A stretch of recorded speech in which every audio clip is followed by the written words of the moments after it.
Mike gave me the easiest bio I've ever had to read. Mike Tartaglia has been in the civil construction industry since 1988.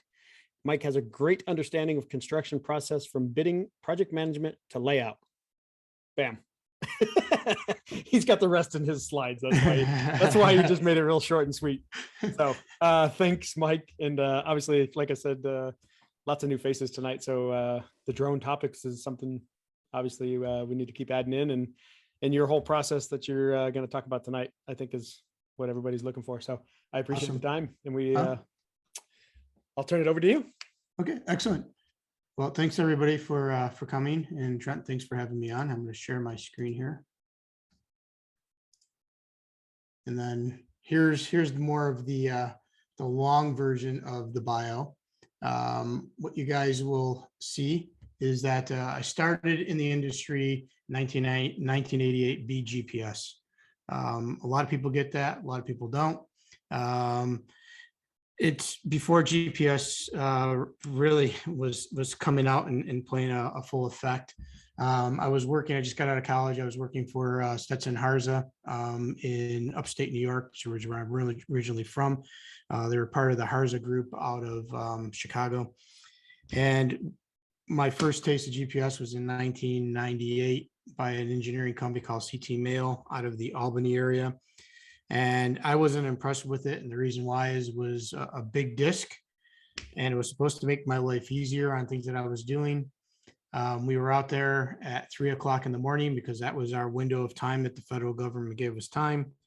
And needless to say, we were out there for an hour and got nothing out of it. So at that time, I'm like, GPS, none of this is going to take off.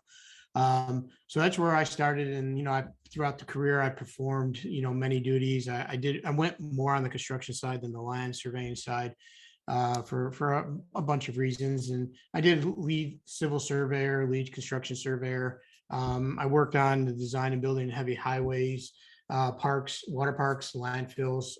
Still in landfills here in the state of Arizona. I'm in 6 landfills currently with the Trimble technology and business center, and working with them on drones and doing landfill design. So I also designed and developed one of the largest privately owned landfills in New York. Did the first geocomposite liner. So that's where the landfill stuff comes in.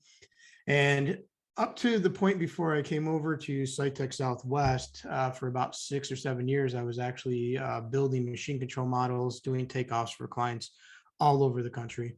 And then out of the blue one day, Sitech started to utilize me with their sales reps. And next thing you know, here I am as the internal consultant and trainer for Sitech Southwest. You guys can see the vast knowledge of things that I have done. And big one now is drone utilization for site contractors.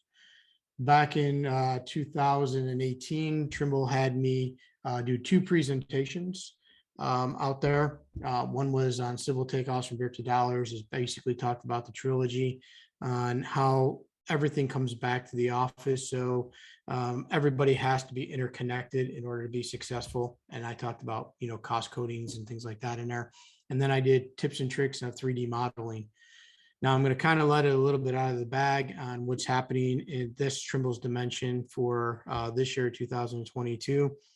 I am going to be teaching 4 classroom style classes. I'm probably going to be 2-hour classroom styles. We're going to have one that's going to be touching the topic that we're talking about today, the drone field of finish with Business Center. I'm going to be teaching, like I said, 2 classes on that. We're going to be doing a morning session and then an afternoon session. The other class I'm going to be talking about is going to be the dirt to dollars. They want me to really go a little deeper in that. And that's going to be a 2-day class where we're going to be starting right from takeoffs, cost coding, right out to the field and then back in. So those are a little bit of tidbits that I'm going to be doing this year at Trimble Dimensions. And then the geospatial department for Trimble asked me to speak with one of their people. So I'm going to be co-presenting on some updates that are coming out with Trimble in one of their presentations. So everybody here has probably started a long time ago, like myself. So these are the tools of the trade. I like to show these because it makes a lot of the people that I train now, their eyes get really big because they have like zero clue of what I have on the left-hand side of my screen there. They don't have to bring in a couple of black and white photos, and I show them how I had to use the stereoscopes, because I did a lot of layout and target setting for the photogrammetry by the planes. And what I would do is take the black and white photos, lay them on top of my tailgate of my truck, and then see what the terrain's going to be, because they would give me photos and they would have different style of symbols on it, which meant either they need X and Y, they needed a Z, or they need X, Y, and Z. And I would use the 3D scopes to see what the terrain was going to be like in order to do the traversing down, if it was going to be worth it. If not, go find a payphone and give them a call. So I still have all of these tools. I teach a class on how to use especially these items right here. And then, like I said, what I do today, I do a lot of drone training, a lot of presentations that I do, and you can see there was a Trimble Dimensions, and I do a lot of corporate style trainings where they pay for me to either do an online, during COVID, online training sessions, and then this was pre-COVID, and after, as things are going now, I'm getting more and more requests to do live 3-day live trainings and train each department. And what I'm doing here is I'm kind of merging the office and the field crews. As you can tell, the office guys are sitting down, the guys standing up are the field, and the guys in the office don't quite understand what the guys in the field needed, and the guys in the field didn't understand what the guys in the office needed to do to meet their request. So what I did here for a really big company, this was a month's worth of training every Friday and Saturday, and we took each department and went through it with them. So that's a little bit of a background on myself. Hopefully not everybody's still awake and didn't fall asleep yet. But what we're going to be talking about today is how I'm utilizing Business Center and the drones. We're seeing more and more people starting to get into the Trimble family, and they're starting to utilize drones, and they want to start processing on their own. So I've come up with a bunch of workflows, and some of the workflows, I'm going to give a shout out to a really good friend of mine, Jim Crome. Jim and I have done a lot of work together. I even co-authored a book, one of his last books that came out. I co-authored with him on it. And between some of the things that him and I have done, we've really honed this in. Jim still uses some other software, but that was good because I was able to test my workflows against his and have a baseline. So I'm going to open up Business Center here, and we're going to kind of just start out with what my template basically looks like. I like to be very organized when I'm doing stuff. So you'll see I'll have a lot of groups and things here. Some things go beyond the drone world because I teach more than just the drone aspect of stuff. But what I try to do is simplify Business Center to be as easy as possible. So if I'm going to do flight planning and processing, here's my menu that I'm going to be utilizing for that. And with this toolbar, I could pretty much do everything that I need to do from start to finish for a drone flight. The first thing that I want to do is plan my flight. So somebody gave me a KML. I bring the KML in. I don't know if a lot of people know this, but you can bring background images into Business Center, and you can kind of see if it matches the location of where you're gonna be. So I'll bring that in, and I'll start with that. The next thing that I find from working with clients all over the country, and it's just not small contractors. I mean, I deal with some very, very big companies, and I'm not going to mention their names because I don't know if I'll get in trouble for mentioning them. But the key thing that I see all the time where they fail on their drone flights is their prep. I see a lot of guys go out there, they just drop the GCP points, fly it, and then they come in and they start telling me that this stuff doesn't work because it doesn't process. And with most of us here being in the engineering and survey background, you're gonna realize that everything is based on the strength of triangles. And the same thing when I put my machine control models out to the field, if my triangles were too tight or they're way too big, the accuracy of my model that I put together wouldn't be there. Same thing with this. So what I like to do is I like to use Business Center as much as I can to pre-plan a lot of my flights. Now, The one I'm going to talk about first is going to be the Phantom 4. It's the DJI Phantom 4 RTK. That seems to be the workhorse that everybody really loves. We have a lot of contractors, and I have a lot of other companies that run that. What is starting to come more and more into play now is the DJI M300. Now, the cool part about the M300 with that controller is I can take and elevate my flight paths in Business Center and send elevated flight paths out to the Matrice 300, and I can fly true terrain following. And that's been a big help on a lot of the landfills, because we'll take, the landfill information and put it in there and plan a flight off of it. So the first thing that I like to do before I even start bringing in my GCPs is I kind of want to get an idea of where my flight paths are going to be. What that's going to help me do is strategically place my GCPs where I know they're going to be seen within at least 3 flight strips. So I'm going to see them within 9 to 20 photos. That's where, you start getting the tightness that you're looking for. So inside my template, I have this thing called import blocks. And when I import this block in here, you're going to see I have things broken out to different flight paths. And in here, you'll see on the P4, I have 75 overlap works the best.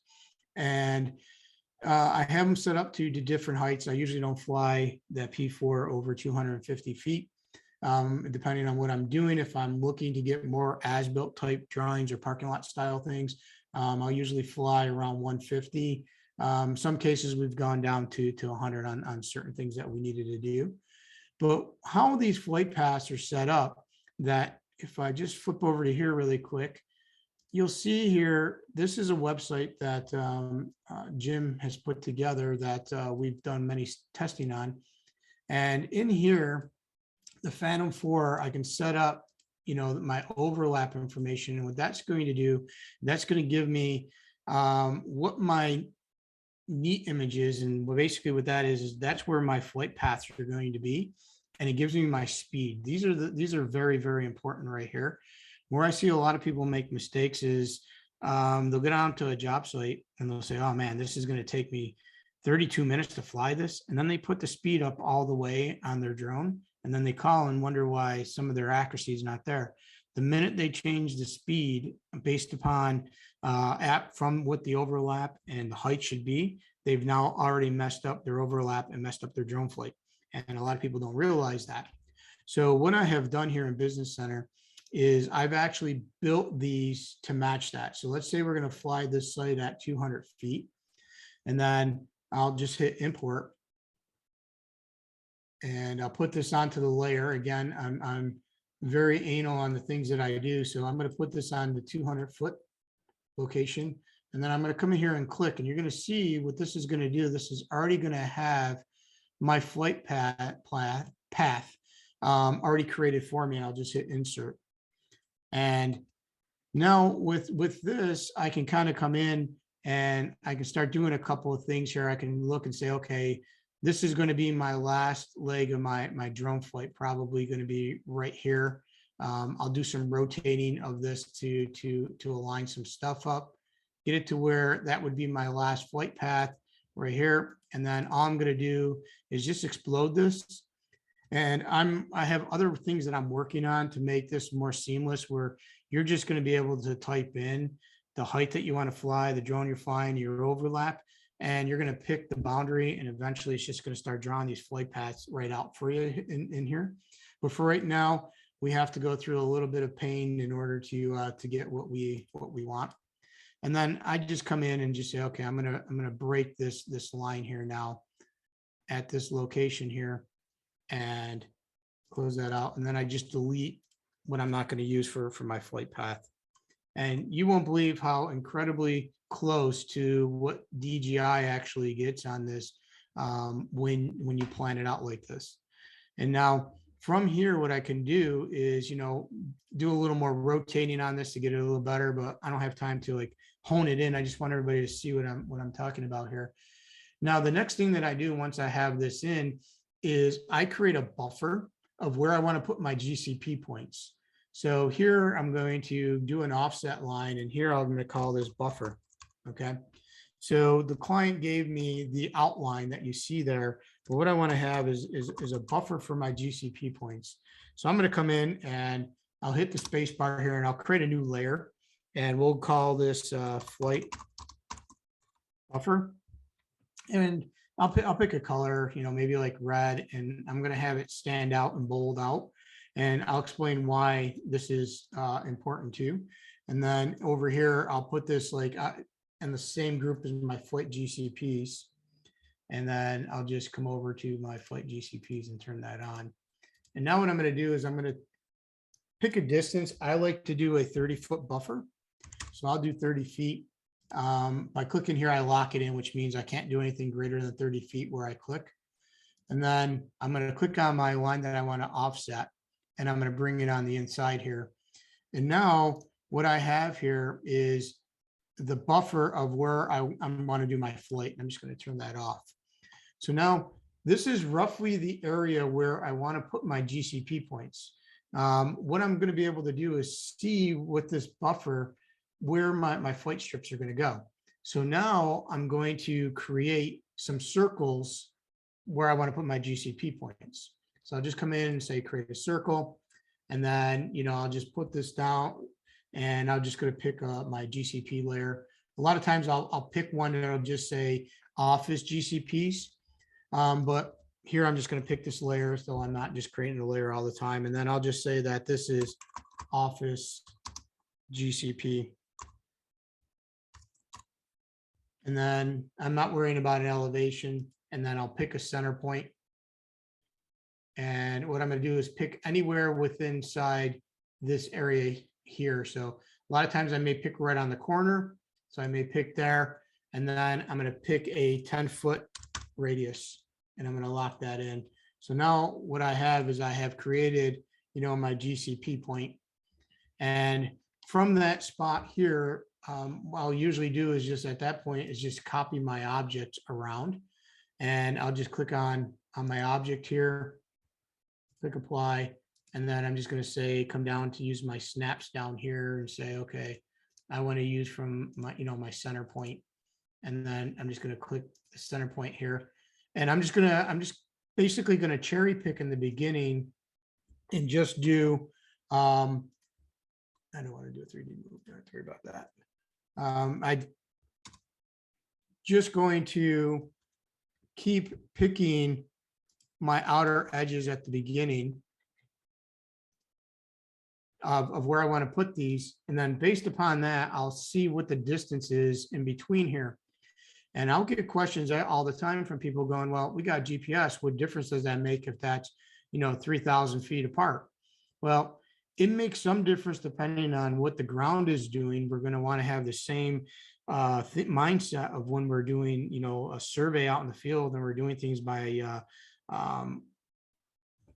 basically creating the lines for the top of bank, bottom of bank, and doing those. We have to kind of remember that we got to tie the drone flight down. And we'll hear all the time, you don't need any GCP points, you only need one and you're going to be completely fine. Well, there's some truth, but there's a lot of fallacy to that also. So here I look at this, and maybe I may want to put a point. I may want to split a point right here. I may come in and start splitting some points, and everybody's like, "Well, Mike, we're shooting GPS. Why do I care if I have any extra points in here?" And the reason is if anybody were to ever come out and ask me to go out here and check this, a lot of times they're going to want me to do that with a total station or a level. And I'm sure as heck not shooting my total station over 1,500 feet.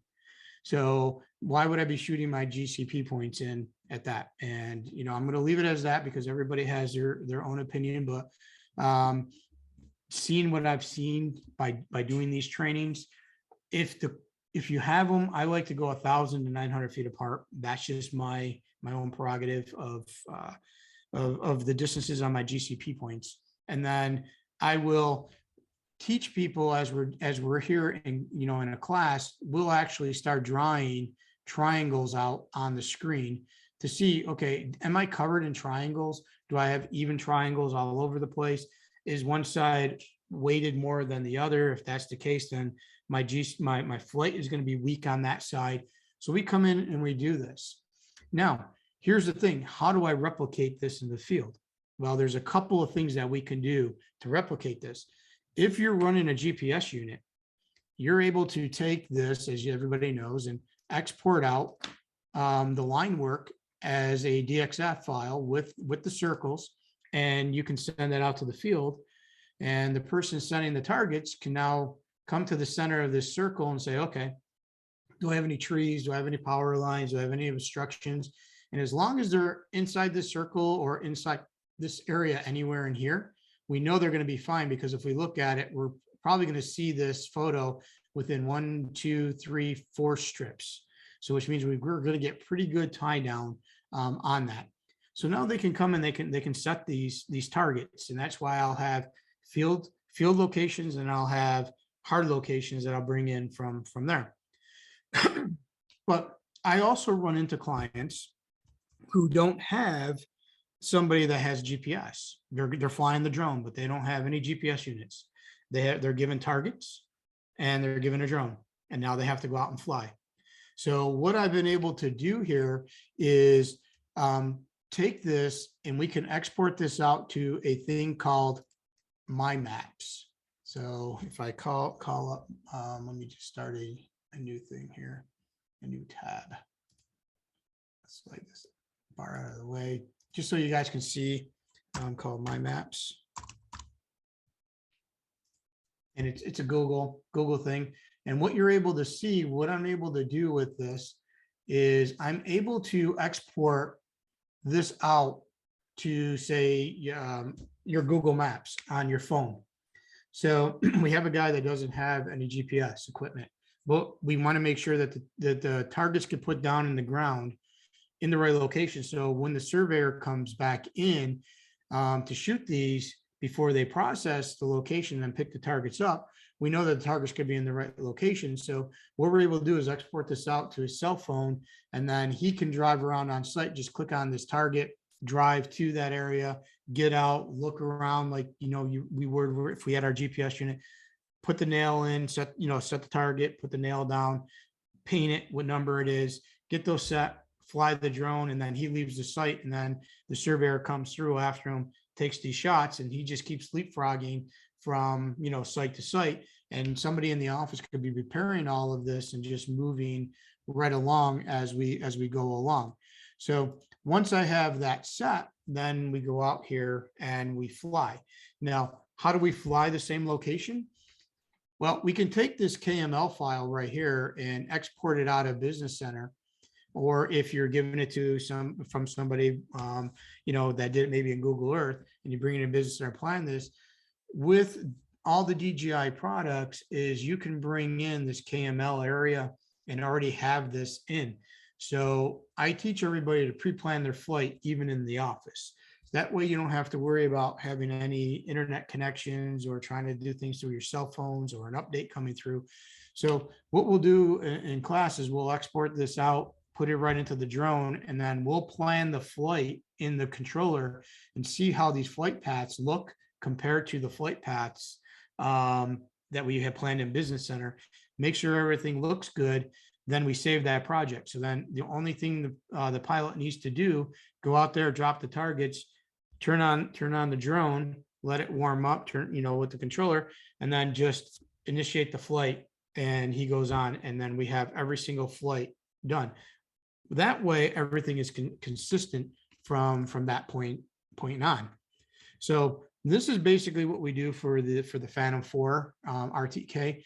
Now, what I have been told, and I did order a controller for it, there is another controller that will work with the Phantom 4 phone, I've been told, that has the Pilot app on it, the same Pilot app that is being used in the M300.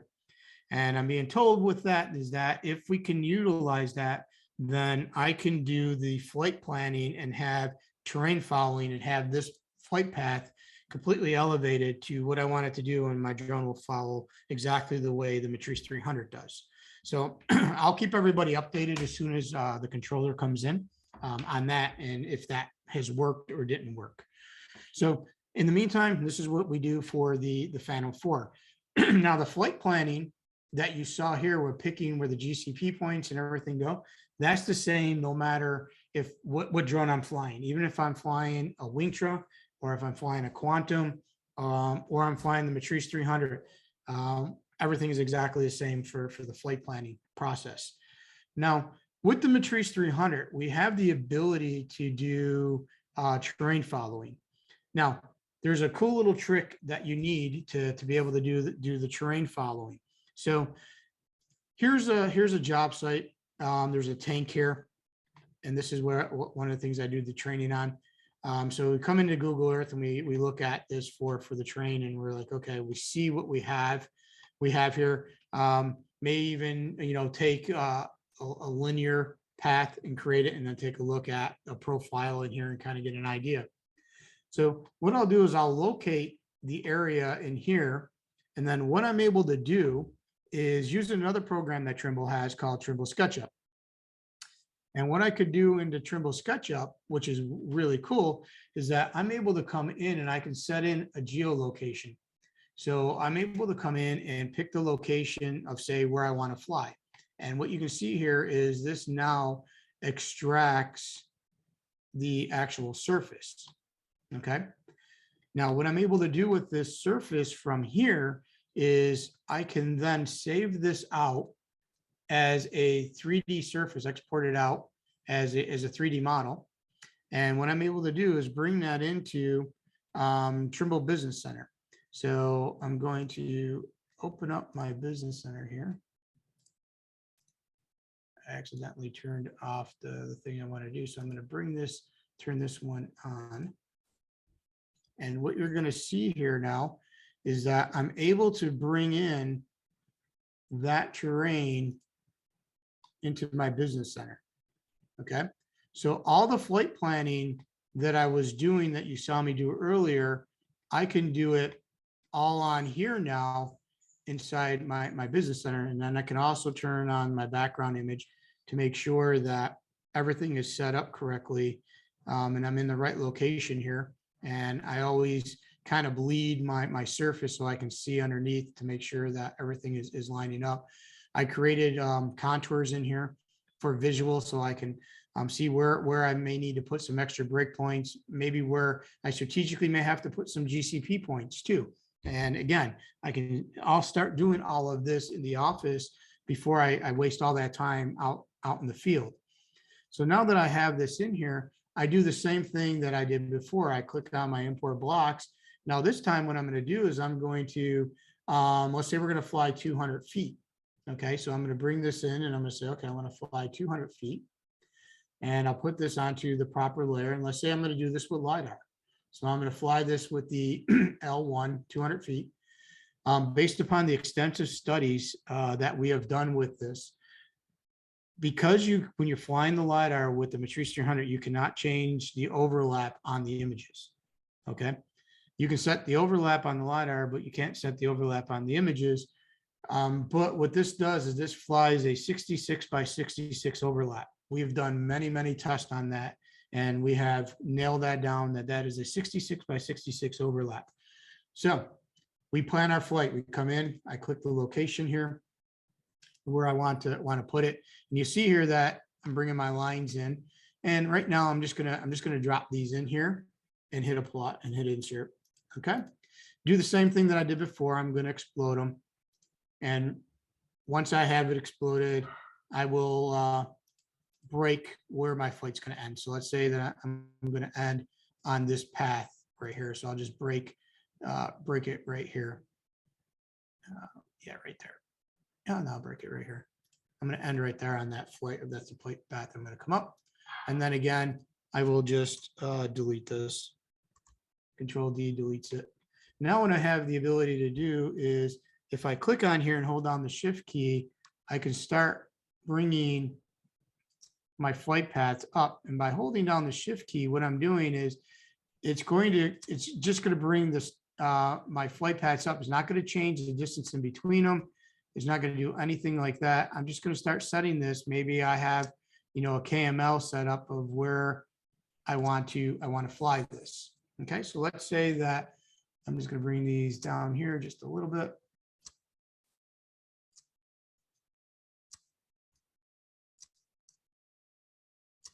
now I have this set right here. Now what I want to do is come in and say, okay, based upon this, I need to have this follow the terrain a little better. So what I'm going to do is I'm going to use this thing called insert a line string. And what this insert a line string is going to allow me to be able to do is take this line, and I'm going to be able to add more breakpoints in it. So let's say that my drone has to start climbing here, and I'm going to say, okay, you're going to start climbing right there. And then, whoops, let me turn, I was snapping to the surface. So let me turn that off. So let me turn off the surface snap. And then I can say, okay, I'm going to climb right there. And then I'm going to get a high point here. Select this line there. Got that point there. Pick that spot there. And then maybe I'm good here. And then maybe I'm going to come here and I want my drone to start climbing and then descending at some of these other locations. So now all I'm going to do is just start clicking where I want my drone to change elevations based upon, what I'm seeing. Now, if I was truly planning this flight, I'd be picking this a little better. I just want everybody to see, the opportunity that you have once you start getting into this. And then I'll just pick another one here, and there. Okay. So what I've done is I've added some extra points along here. Now, I'm going to turn the background image on because that's going to allow me to see the streets, because as we know, everything that we deal with has to deal with our takeoff position. So what I want to do is I want to elevate these flight paths now to the surface. So how I do that is I come in and I'm going to click on this change elevation, and I'm going to select my line here, my line string, and I'm just going to turn my surface snap back on again. And I'm going to say relative to surface elevation, and I'm going to pick my terrain surface that I have here. But now what I'm going to do is pick, where do I want to do my takeoff point? So I'm going to say I'm going to do my takeoff point, maybe like right there on the road. Okay. So now that picks up that elevation. Now I just need to do a little bit of math here and say, okay, I'm going to subtract my takeoff elevation from my surface and then add 200 feet to it. And hit it and do drape at vertices, hit apply, okay? And what I have just done is I have now elevated this flight, okay, based upon my flight, my elevation. So I'm going to turn the background image off, and I will turn the surface off so you can see here. And now you can see the elevations that are on these points here, okay? So you're able to see that my drone is going to be climbing at these other locations, okay? And it's going to stay consistently 200 feet. So when I do my drone flight with the Matrice 300, and you can even do this with with the Phantom 4 if I can get it to work. What I do with the Matrice 300 is I do everything manually. So I load this mission with this into my drone.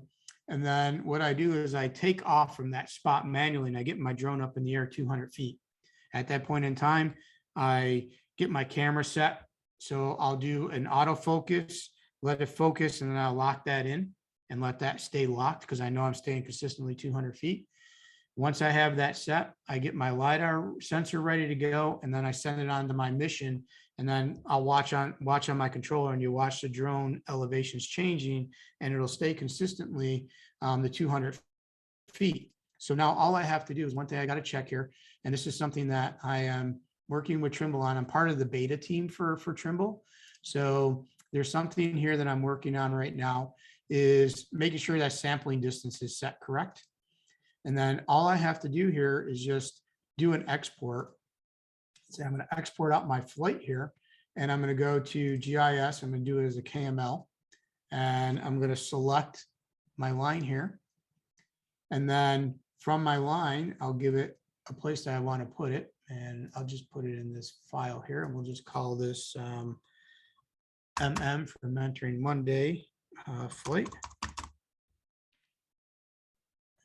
I'll hit save and export it out. Okay. Now, what I do before I go out to the field is I take that file and I check to make sure that it's correct. And what I do is I open this file up with Notepad. Sorry, it popped up on my other screen, but I open it up in Notepad. And then what I do is I check to see this right here. This is in meters. So I check to make sure that this is reading at 200 feet in the meters.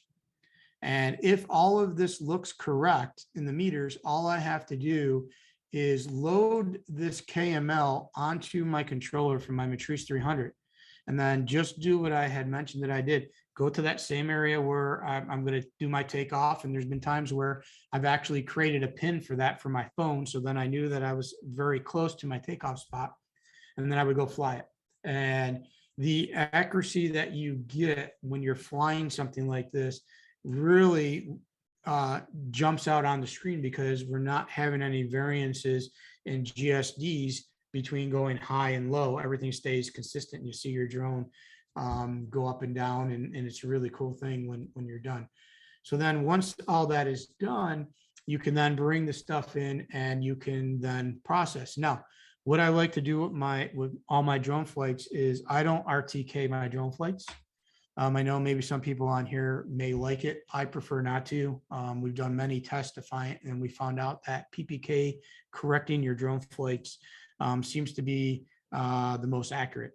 So with the Matrice 300, what I'll do is I'll set up my rover, and I have survey grade because I'm with Sitech. I have an SPS 986 rover head that has base on it as well as data logging, and I'll put that over a known point, and I'll start data logging to create the T02 file, and I will correct my flight, my P4 flight against that, and I will also use that in DJI Terra to get the LiDAR. So if I open this up over here, this is DJI Terra, and here's a test flight that Jim and I use quite a bit. And what you'll see here, this was flown LiDAR. This is LiDAR.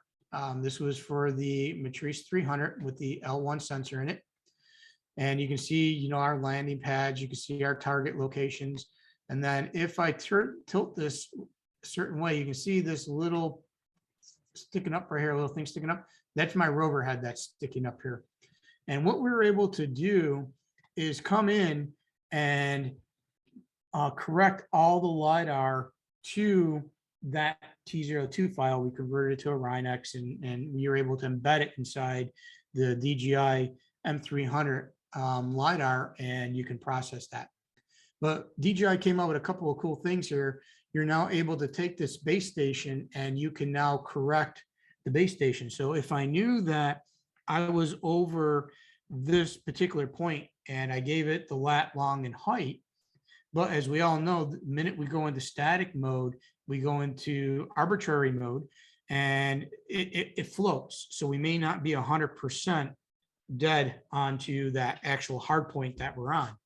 So what DJI came up with is they came up with the ability to be able to take that, and now what we're able to do is modify the latitude and longitude and the altitude based upon the hard point that we're on, and it will now process and do the little bit of the datum shift right here inside your Terra.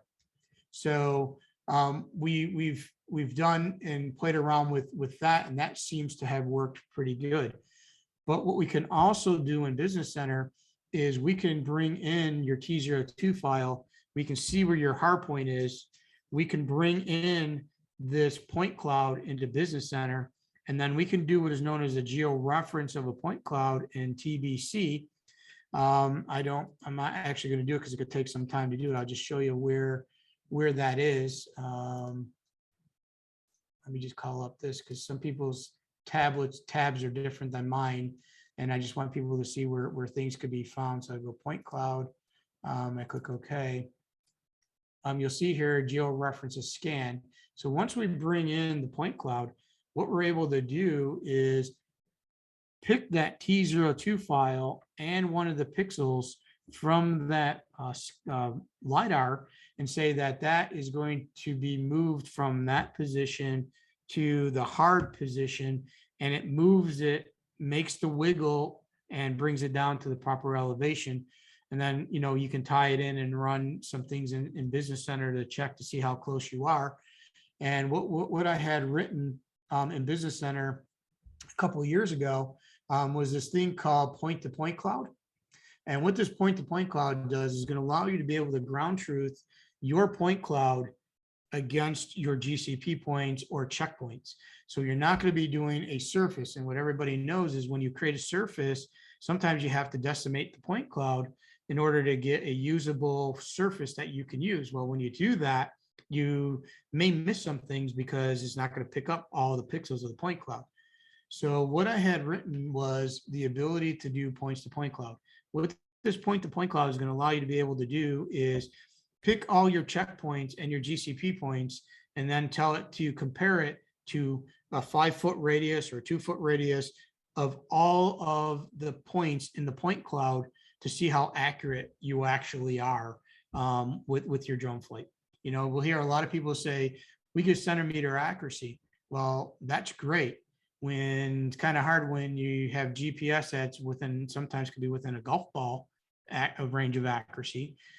So yeah, maybe you're going to get centimeter accuracy when you click and you tie down onto a GCP point based if that GCP point is accurate. But what's happening on the outer edges, and that's why APARS, and that's what I'm hoping to get my certification as a UAS photogrammetrist, and I'm kind of slowly working through that. I've got some other life things going on at the moment that I had to put things on hold, but they recommend that we have a minimum of 20 checkpoints to verify, drone flight or LiDAR. So I still fall under that. Sometimes I'll do 20. Sometimes I'll have a client, maybe put 8 or 9 out just for speed. And then we use those to verify how accurate our flight is. So between Business Center and everything like that, we're able to do a bunch of stuff. So what we have here also in Business Center, if I come over and I say, let's look at this CAD line work, what we're going to see here is this is what the drone flight of this particular client's looked like after we got done processing it. And then what we end up doing is taking and creating planometrics and using tools here inside Business Center. There's a bunch of great tools that you could use inside here. You could use create a line string that works really well. And then there's this other one called takeoff lines. And what you're able to do with that is use that to create planometrics. So between these two things, what we do is we go back to doing what we did in the field, but instead of being in the weather and maybe being in the sun, or I see some people have snow here where I am in Arizona right now, we have about 32-mile-an-hour winds. So my nice clean pool is all dirty again. And instead of being out there doing that, we're in the office now creating, the planometrics. And then once we have, the planometrics created, what we're able to do from here is then create our surface. So if I look at this and say, I want to see what my surface looks like after I create my planometrics, you're going to see here that we now have a surface that looks more like what was originally out there. And you can see here that, I'm leaving the planometric lines on. So you can see we kind of outlined where that dropped down on the dirt. We picked up the top part of the building and things like that. And we have the sidewalks and the curb lines. And then I think maybe I may have created in here contours. So let me see if I have the contours. Yep. So you see we created the contours here. And you can see how nicely those are contouring, across the road at that point. Again, we did some spot checks. You can see that there's a drainage structure there that we also picked up. We outlined some old footers that were there, some pier locations. And from here, we created a deliverable. And then with this information, you can then create your plan sheets, whatever else you may need to create for a client that you may have done the flight for, or if you're for a construction company, you can start doing your volume calculations and compare it against where you were a couple of weeks ago or maybe a week ago, and check the progress on that. So I see there's like 10 minutes left. I kind of went over. We're going to try to leave a little extra time for some Q&A. I try to cram in as much as I can. Hopefully everybody found this helpful, and I'll stop sharing my screen and we can start doing some Q&As if there's anything that came in. If you want, if you got a couple more minutes, if you want to keep running through it, but some of the questions so far, one, I'll save Lucas for the end because he wants to know what's the best reliable drone. So we'll talk about that at the very end. But Ben, while you were doing your exports of your KMLs, can you export that KML and basically turn it on an ISO view to make sure that those flight lines are kind of shown in correctly? Yeah, elevated so I correctly can and go that into kind of stuff? 3D, and what I can do is put them down here, and you'll see that they'll be below the ground because that's what they're supposed to be. Okay. And you can see here that. Share your screen one more time. Oh, I'm so sorry. That's okay. Hold on You're here. good. You're good. Does everybody see that? Yeah, there you go. Okay. Okay, so now you can check to see how those flight paths look. And then if you want to, like I said, you can, do the edit on them, and you're able to in plan view actually be able to see the elevations on them here too. Got it. Cool. Okay, and they should fall below your surface because you're flying a relative height and you're not flying ground height. And I have some people make mistakes to that, and then all of a sudden their drone takes off and starts to go almost 1,000 feet in the air, and they're like, oh my god, it's because they went the wrong way. Got it. Okay, did that answer that question? Yeah, I think that will. Okay. Then John Brady was asking about the UAV, which you said ASPRS, right? And so Yes. So we threw that in the chat for him. And then have you looked at any of the automated planimetric stuff? TopoDot, Airworks, any of those guys? Have you followed any of those? Yes, I have. And, again, it comes down to the preference. I know a lot of guys will use those. A lot of people will do their flight planning in Leachy and then, plan it out through that. I just happen to use Business Center because I'm in it every day and my clients are in it every day. And, to go back and forth and have people try to learn multiple things makes it a little difficult. But yes, I've looked at all of those, and I kind of taken some of those things as I'm looking because, Jim uses some other things, some other surveyors out here use some other stuff. And I'm actually looking at what they do, and then I take what they do and see, okay, can I make Business Center do it? And that led perfectly into John's next question. Is Trimble looking at creating any automated planimetrics? Yes. What you see here that I'm doing, I've been working with Geospatial on trying to figure out a good way of creating these flight plans. And instead of having to do the steps that I did, have those already be done. So what you do is you go in and you type in, okay, I'm pull the drone down, say I'm going to fly the Matrice 300. I'm going to fly LiDAR. I'm going to fly this height. And all of a sudden the flight paths will be ready. And then it'll say, pick the area that you're flying. You pick your boundary, and it'll kind of match what DJI is doing in their controller to what you're doing. And then you can say, okay, I'm going to fly 200 feet and I'm going to take off here. And what you saw, what I had to do all those extra steps, it'll automatically do it for you. Perfect. I'm going to throw that web app in the chat. I had thrown Jim's website in there, but there's the link to the web app that he was talking about too. That's very helpful. I would for anybody, and I can throw Jim in there. Both, I would say follow both Jim and Mike on LinkedIn, but Jim Chrome does, seems like 90% of his stuff on LinkedIn, all of his posts and that kind of stuff. So I'll throw his profile in the chat, and then I'll grab Mike's as well. But follow both of those guys, both of these guys on LinkedIn, because they're going to provide you. I mean, they're doing so much data testing. It's awesome to follow their LinkedIn's and the books that they have going. So we'll go back to the hot one, and that's Lucas wanting to know what's the best drone. And I think you kind of covered it a little bit, but the best drone is going to be the one that's going to fit your need. That's really it. I mean, if you're looking for something compact and you're not flying, hundreds and hundreds of acres, if you're flying 30, 40, 50, 60 acres, the Phantom 4 is a great workhorse. It works fabulous. I've not had anybody have any problems with that. Now, if you're still in the family of the Phantoms or of the DJI and you want something that's a true workhorse that we've beaten the crap out of, and we've even sat it down on top of a black mat in Arizona at our training facility in Eloy and let it sit there for 35 minutes in the middle of summer, and that thing still took off and was able to complete a mission. So again, depending on what you're looking for, I would go probably no more than 100, 150 acres with the Matrice 300.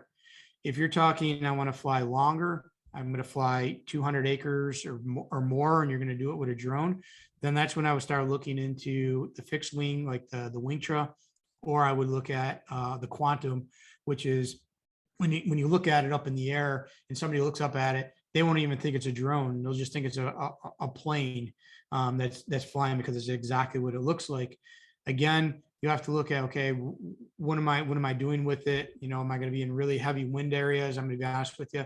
Wingtra does a little better on the wind side because of the way it's compact compared to the Quantum, but both of those will be very good workhorses.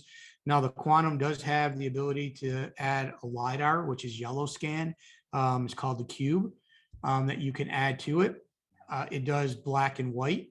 So you would have to then, colorize your scan from your ortho after you process your ortho. And the problem with that one too is you have to do 2 flights, because it only does LiDAR and does photogrammetry. Where a lot of people have gravitated to the Matrice 300 with the L1 was because it does LiDAR and photogrammetry at the exact same time. So we have a lot of clients that have gone to that. So based on what you want to do for your work, that will be the drone you want to use. And you may have multiple. We have clients that have multiple. They have fixed wing, and they also have copters, and they use them based upon what they need to fly. Gotcha. John said he's up in Alaska, so he's used his Phantom 4 at -25 below as well. So with no issues. Lucas, your question about the recording, it will be back on both the YouTube channel and Mentoring Mondays website.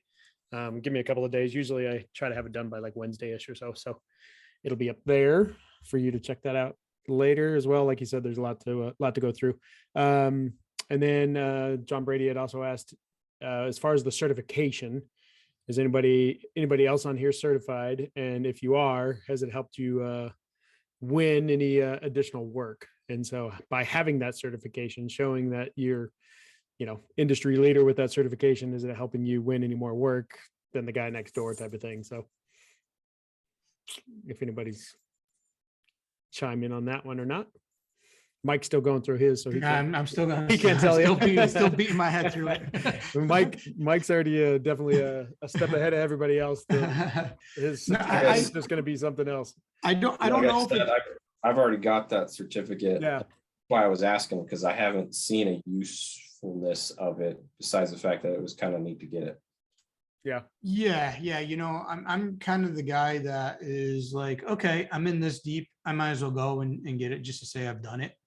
And in the industry that I'm in, where I'm talking to a bunch of people and doing a lot of presentations, there's always those few in the crowd that if you don't have a certification like that, they kind of will want to, test you and pound you a little bit. So I kind of use it. I'm trying to do it more for, okay, I did my due diligence. You know what I mean?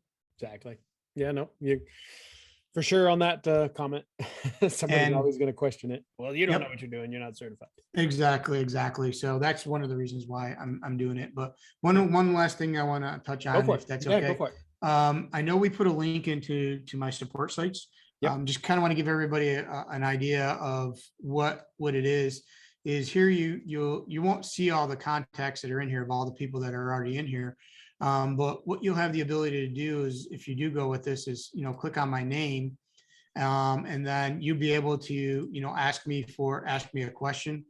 You'll be able to upload files to here. So if you had any questions, any issues with a drone flight, need me to look at anything.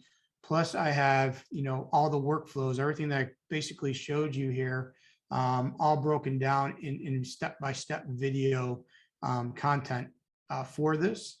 And you can see here, I'm adding some other stuff because I have some clients now that had to do a battery change, and they were going beyond 100 acres, so they needed to leapfrog their drone. But how do I make sure that my GCPs and my overlap for my drone is exactly the same? And I'm putting a video together for that to show how you can have your flight paths already planned out in your controller, and you just say, okay, I flew this area and I'm going to fly this area. And you're going to have your overlap and tie down to GCPs from the other one, so you won't have any hinging. So that's one of the things I'm working on. The terrain following for the Phantom 4, that's just in draft mode because I'm waiting for my controller to come in. And if that works, there'll be a video for that. You'll see here, there's videos on how to process the Quantum, the Wingtra, the M1 with the P1 camera, which is, I believe, 48 megapixel camera. And then the stuff that you just saw me do with elevating everything and processing inside Business Center and Terra is all right here. I talked about how to create a static file. There's a lot of clients that I have that don't know how to create a static file. And then this one here is like, how do I add multiple flights? So instead of creating a Business Center file for each time that I fly, can I bring in a flight, say on last Friday's flight, but then I'm flying this Friday and I want to bring that one in, and now I want to be able to do comparisons between the flights and my quantities for dirt. I have a video showing how you can do multiple flights in Business Center. So that's what I have going on. Yeah, no, it's a great tool. I threw it in the chat. And you guys, it kind of had his featured ones on there, but you can kind of thumb through his site. There's lots of tech support on there. It's basically $2,500 a year, gives you full access to everything under the site there, or what? I have two different ones. price The drone flight one is $1,000 a year. Yep. And that gets you access to myself and support and my videos. And then the other one that we put on there, the $2,500 one, that is for my Business Center stuff only. That I have over hundreds and hundreds of hours of content on how to build roadway corridors, to subdivisions, to doing plot sheets and other stuff like that are on there. And again, you get support, and that for the $2,500 also includes your ability to take 2 classes. Yeah, nice. Very cool. Was there, I know we jumped off earlier. Was there something else on there? One other little section you were going to go over, or did we cover most of that? I think we covered everything really quick for bullets. Yep. Okay, cool. Anybody want to unmute yourself, ask a question? George, what'd you think of that? Like way over the head, huh? You're quiet today. Well, let's put it this way. Since I'm retired, I'm not buying any drones in the near future because my allowance isn't that big anymore. Interesting information. I'm amazed at what we can do with technology right now. I will tell you one thing that caught me is when Mike said, I'm not going to shoot anything with a total station over 1,500 feet. And I had to laugh at that right away. I'm thinking, yeah, George is going to die like 1,500 feet. That was from one corner to the other back then. yeah, but I think his point was vertically. No, I know. I had a guy that worked for me. I sent out to do a control job, and he did it all with the total station, and he tied a couple of points 3,500 feet apart with the total station and expected me to buy the vertical. And I just, I mean, this was 25 years ago. It's not going to happen. I'm sorry. Love it. And he couldn't believe I was a little upset with him not following directions. I can imagine. Andrew had his hand up. Go for it. And I don't know if you guys can see, but see if that comes through. Yeah, I just wanted to make a point about ground truthing. We had some airborne LiDAR data in the mountains of British Columbia given to us. And, you know, granted, it wasn't drone stuff. At this point, it was fixed wing aircraft. And we tried to tie to that, and we were getting elevation busts of about 2 meters. And that's not cool. So really, depending on your application with any airborne stuff, be it fixed wing, be it photogrammetric, being LiDAR, be it rotary, do some ground truthing until you're 100% confident with what you're putting out to the client. Ground truthing. We did some flights here at the college in some coulees, as we call them, river valleys. Yeah. And we had busts of about 0.2 of a meter between our ground control points. And we had a lot of ground control points out there. So unfortunately, I'm not the processing guy, so I don't know much about that, but just make sure that you're, you know what you're presenting to your clients. And I know Mike here, he's covered it pretty well. So Right. for the rest of us that are new to it, yeah, be very careful. If you're providing topography to a client, or you're getting topography for your own use for a project, if you don't field check it, you're not doing your basic job, you're not doing your due diligence, because it's so easy for stuff to get off. And Yeah. and if you don't check it, you don't know, but guess what? You're still responsible. Yeah. Absolutely. That's your liability. Damn Skippy. John had his hand up. I'm going to turn my camera, my background off, but see if you guys see if this, our town is turned to a dust bowl. Look at this thing. Oh yeah, there you go. You can't see more than a half a mile from my office right now. It's crazy. Wow. That's crazy. nuts. 50-mile-an-hour winds in Reno today, Yeah, we have the same. Yeah, that's and crazy. over 100 in the mountains. Holy cow. Go for it, John. Go for it, John. Yeah, I was just going to piggyback off that. I provide a tin certificate with every drone surface that I do, stamp it and I sign it. And we go out there with RTK and sometimes conventional, depending on what it is or where it's at, to be able to ground truth our stuff. It's so important.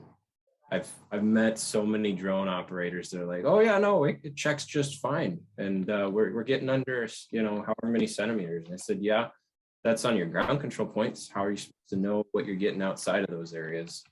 Just like Mike was saying, just like Andrew said. Yeah. So yeah, I came on late, Mike. I'm really looking forward to looking into the beginning of the presentation, because it looked like some great content. So thank you very much. Yeah, Oh, you're welcome. I'll throw it up, John. Anybody else? Quiet? Nobody? That was good. Lots of, like you said, lots of stuff to digest. So we'll have to find another little hot topic to bring you back on for, Mike, and see if we can drum up some more stuff. There's not a lot of drone presenters out there, so it's nice to have this kind of stuff and kind of get everybody on the same page too, and talk about some of the practices, right? Some of the best drones, or some of the, like you say, I mean, nobody really says, hey, you need 20 plus ground truthing points, right? Everybody's, oh, my GCPs are good enough. So it's good to get that kind of stuff out there for everybody to hear and make sure everybody's on the same page. Yeah. And I'm not here. All I need is one. I just need one point out there. It's all I need. You know? Scary. Cool. Well, if nobody's got anything else, I appreciate it, Mike. That was awesome. I love it. Well, I appreciate you guys having me on. Yeah. We will do it again next week, guys. Awesome. Great. Thank you. Bye, guys. Have a good night. Yep. Bye. Have a good week.